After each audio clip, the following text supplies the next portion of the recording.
Barrister گوہر بھی کر سکتے تھے، سلمان اکرم راجہ صاحب بھی کر سکتے تھے، وہ بہتر طریقے سے کر سکتے تھے، لیکن جو وسائل کی وجہ سے، کیونکہ کوئی خرچ کرنے کو تیار نہیں ہے، تو سرکاری گاڑی ہے، سرکاری پیٹرول ہے، سرکاری وسائل ہیں، وہ خرچ کرتے ہیں تو آ جاتے ہیں اپنا ہر وزیر اعلیٰ جو ہے پنجاب کی طرف، پرویز خٹک سے لے کے علی مین گنڈا پور اور محمود خان اور اپنے سہیل آفریدی صاحب کی طرف۔ آج وہ پہنچے چکری پر، جب پہنچے موٹر وے پر، تو خبریں چلائی گئی ٹویٹر پر، سوشل میڈیا پر، یہ کہ جی ان کو روک دیا گیا ہے۔ بعد میں یہ کہا گیا کہ نہیں، جو انٹرچینجز ہیں جہاں سے موٹر وے پر پنجاب کے مختلف شہروں سے، مطلب آپ چکری ہو گیا، چکری کے بعد کلر کہار ہو گیا، کلر کہار کے بعد آگے آتے ہیں بلکسر ہے، للہ ہے، تلا گنگ ہے، یا بھیرا ہے، اس طرح سیال، سالم یا سکھے کی، یہ انٹرچینجز ہے، تو ان انٹرچینجز کو کہا گیا کہ بند کر دیا گیا۔ ندیم افضل چند صاحب نے بھی بلوال اور سرگودا کے حوالے سے ٹویٹ کیا تھا کہ راستے بند کر دیے گئے ہیں، لوگ کوئی شادیوں میں جانا ہے، کسی نے کہیں جانا ہے، تو وہ لوگ جو ہے نا وہ سڑکوں پر پھنس کر رہ گئے۔ تو اس پر ندیم افضل چند صاحب کو نیچے کچھ لوگوں نے کہا کہ چند صاحب سچ بھی تو بتائیں کہ یہ سہیل آفریدی صاحب کے قافلے میں شامل ہونے کے لیے لوگوں کو روکا جا رہا ہے۔ اب اس میں روکا گیا نہیں روکا گیا، وہ ویژولز اس طرح کے پی ٹی آئی نے شیئر نہیں کیے جو انٹرچینجز کے اوپر۔ ہاں البتہ جو اسٹاپ اوور سے جو تام قیام، بھیرا، چکری، ان کی وہاں کی ویڈیوز ہیں، تو وہاں پر کوئی آپ اگر ویڈیو کو وہ جو زوم آؤٹ کر کے جو بنائی گئی ویڈیوز ہیں وہ دیکھیں گے تو اس میں کہیں 100، کہیں 150، کہیں 200 بندہ ہے۔ ہاں پھولوں کی پتیاں ضرور نچھاور ہو رہی ہیں، اور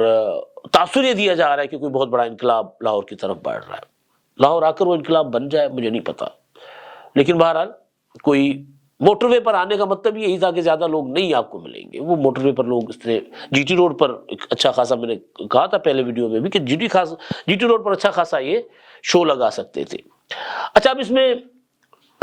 وہ آئیں گے یہاں پر، بار سے خطاب کریں گے، لاہور ہائی کورٹ بار سے، عمران خان کی بہنوں سے ملیں گے،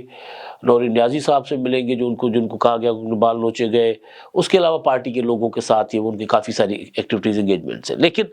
ایک چیز اس میں نے دیکھی، شاہد خٹک صاحب ہیں، 10 دسمبر کو جب رات کو 2 بجے عمران خان صاحب کی بہنیں بیٹھی ہوئی تھی اور پارٹی کے کارکن بیٹھے ہوئے تھے، تو ان کو دھرنے سے اٹھانے کے لیے اڈیالہ جیل کے باہر سے واٹر کینن استعمال کیا گیا تھا۔ اس واٹر کینن کے استعمال میں یہ دعویٰ کیا گیا کہ وہ واٹر کینن کے پریشر سے شاہد خٹک صاحب جو ہیں، وہ جو سڑک کے ساتھ نالی ہوتی ہے اس میں جا کر گرے اور ان کی ٹانگ فریکچر ہو گئی۔ پھر ان کو ایک بستر پر لیٹا ہوا دکھایا گیا، تصویر آئی، اور وہ بستر ہسپتال کا نہیں ہے، وہ عام گھر کا بیڈ ہے، پلنگ پر لیٹے ہوئے اور کچھ ساتھی ان کے پاس بیٹھے ہوئے، اور پوری ٹانگ پر یعنی پاؤں سے لے کے یہ جو تھائی تک ان کو پلسٹر لگا ہوا ہے۔ تو اور کہا کہ میری ٹانگ ٹوٹ گئی ہے۔ آج وہ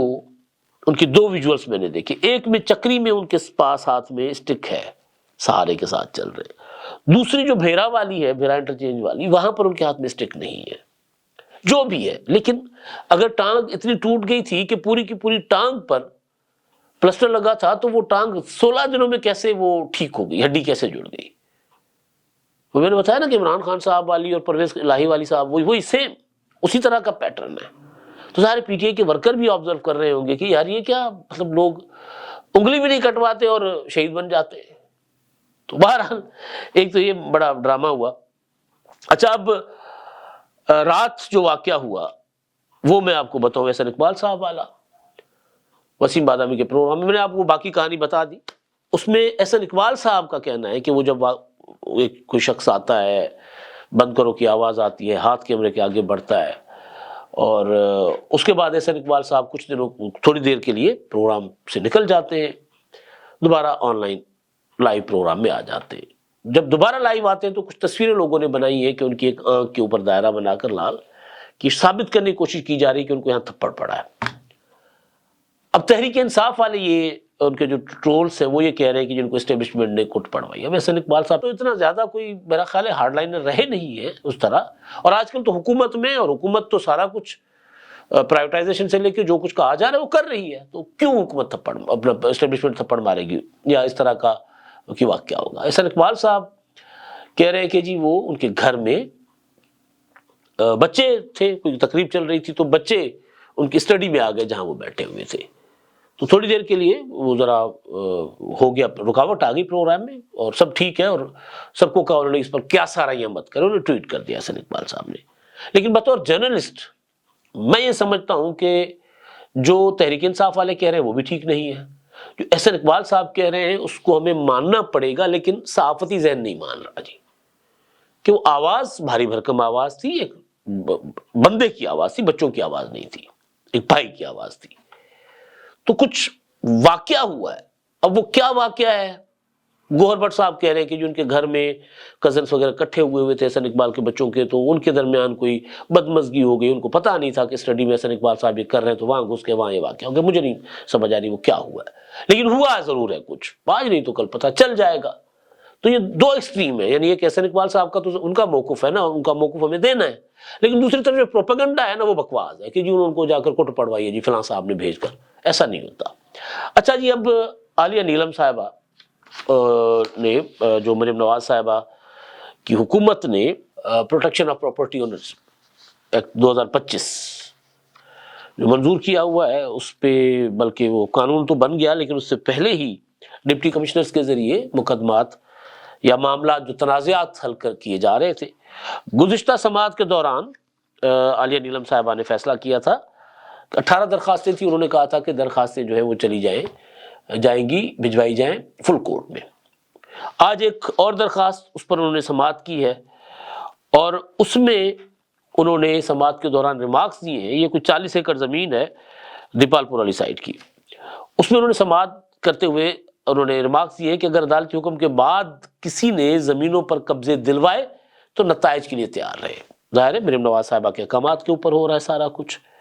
اور عدالت نے اسٹے دیا تھا تو اس کے بعد بھی ہو رہا تھا، تو براہ راست ظاہر ہے یہ حکومت کو انہوں نے ایڈریس کیا ہے۔ اور اس میں جو آج جو مقدمہ ہوا اس کی سماعت کے دوران وکلاء جو تھے انہوں نے تسلیم کیا، سرکاری وکلاء، کہ جو ڈپٹی کمشنر فیصلے کر رہے ہیں ان کو وہ اپنے اختیارات سے تجاوز کر رہے ہیں۔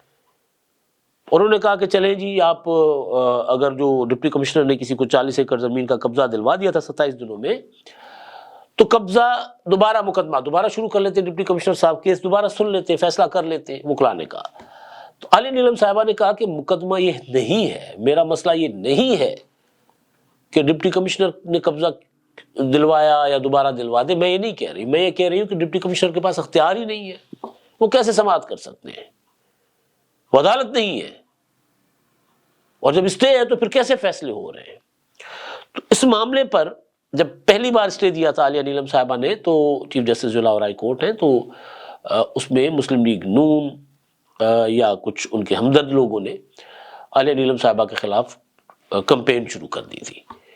اور کچھ مریم نواز صاحبہ نے بھی ایک سخت بیان دے دیا تھا۔ مریم نواز صاحبہ کے سخت بیان کی وجہ شاید یہ تھی کہ پہلی سماعت کے دوران چیف جسٹس صاحبہ نے ریمارکس دیے تھے کہ اگر یہ قانون رہ گیا، یہ آرڈیننس رہ گیا، تو پھر آدھے گھنٹے کے اندر جاتی عمرہ چلا جائے گا، تو یہ ایک ان کے لیے ظاہر ایشو بنا ہوگا۔ تو مریم نواز صاحبہ نے اس پر جو کہا تھا کہ جی عدالت کے ہمارا اختیار ہے کہ ہم اسمبلی جو ہے قانون پاس کرے، اور اس اختیار کے تحت ہم یہ کر رہے ہیں۔ تو اس کے بعد کچھ میں نے آپ کو خبر دی تھی کہ بیچ بچاؤ کروانے کے لیے لوگ آ گئے تھے بیچ میں، کچھ انہوں نے کہا تھا کہ عدالت ہے، حکومت ہے، آپس میں اس معاملے کو اس نہج پر نہ لے کر جائیں کہ کوئی تنازع کی شکل اختیار کر جائے، لہٰذا عدالت میں اپنا مقدمہ بڑے اچھے انداز میں پیش کریں۔ جو حکومت سے غلطی ہوئی ہے، قانون بڑا اچھا بنایا حکومت نے، اس کا اثر بھی بہت اچھا ہے، لیکن جو غلطی ہوئی ہے وہ یہ کہ جو قانون بنایا، اس قانون پر عمل درآمد کے لیے جو بائی لاز بنتے ہیں یا قواعد بنتے ہیں، اور پھر جو قانون کے تحت ٹریبیونلز بننے ہوتے ہیں، وہ نہیں بنائے گئے۔ یہاں آ کر حکومت نے غلطی کی، ذرا جلد بازی کر لی۔ اگر یہ 1-2 ماہ کے بعد اس پر عمل درآمد شروع کر دیتے اور مکمل اتھارٹی کے ساتھ عمل درآمد ہوتا، تو شاید عدالت میں معاملہ اس طرف جا بھی نہیں سکتا، کیونکہ قانون یہ ہے کہ جو مقدمات عدالتوں میں موجود ہیں پہلے سے، تو وہ ڈپٹی کمشنر عدالتوں کو درخواست دیں گے کہ جی ہم نے اس پر ٹریبیونل بنایا نئے قانون کے تحت، یہ مقدمات اب ہماری طرف آپ شفٹ کر لیں۔ تو لیگلی وہ ایک پروسیجر ہو جاتا، تو پھر ہائی کورٹ شاید اس میں اس طرح مداخلت نہ کرتی. لیکن بہرحال اب یہ معاملہ مجھے لگ رہا ہے کہ کوئی تنازع بن سکتا ہے، ایک بڑا چیلنج مریم نواز صاحبہ کے لیے بن سکتا ہے اگر مریم نواز صاحبہ نے کچھ دانش مند اور عقل مند لوگوں سے مشاورت کر کے اس کو طریقے سے ڈیل کرنے کی کوشش نہ کی تو. کیونکہ اس میں وکلا بھی مریم نواز صاحبہ کے خلاف ہیں. عدالتوں میں جب معاملات جاتے ہیں، تنازعات جاتے ہیں، تو وکلا کی روزی روٹی چلتی ہے. تو وکلا بھی مریم نواز صاحبہ کی حکومت کے اس قانون کے خلاف ہے. عدالت اور وکلا اگر ایک ہو جاتے ہیں تو پھر ظاہر ہے بڑا مشکل ہوگا مریم نواز صاحبہ کے لیے. لہٰذا اس کو بہت احسن طریقے سے، بہت اچھا قانون ہے اور احسن طریقے سے اس کو ڈیل کرنا پڑے گا. اب تک کے لیے اتنے، اللہ حافظ. کیا آپ ایک بزنس اونر ہیں اور چاہتے ہیں کہ آپ کا برانڈ زیادہ سے زیادہ لوگوں تک پہنچے؟ ہمارے پاس ہے آپ کے لیے ایک بہترین موقع. ہمارے یوٹیوب چینل پر روزانہ ہزاروں لوگ ویڈیوز دیکھتے ہیں. یہ وہی لوگ ہیں جو باخبر، باشعور اور فیصلہ کرنے والے ہیں. اب آپ اپنے بزنس کو براہ راست ہمارے یوٹیوب چینل پر پروموٹ کر سکتے ہیں. پروڈکٹ پلیسمنٹ اور اسپانسرڈ سیگمنٹس کے ذریعے آپ اپنے برانڈ کو لاکھوں پوٹینشیل کسٹمرز تک پہنچا سکتے ہیں. تو دیر کس بات کی؟ آج ہی اپنے بزنس کو نئے لیول پر لے جائیں. For more information, call us 9233 8122 280.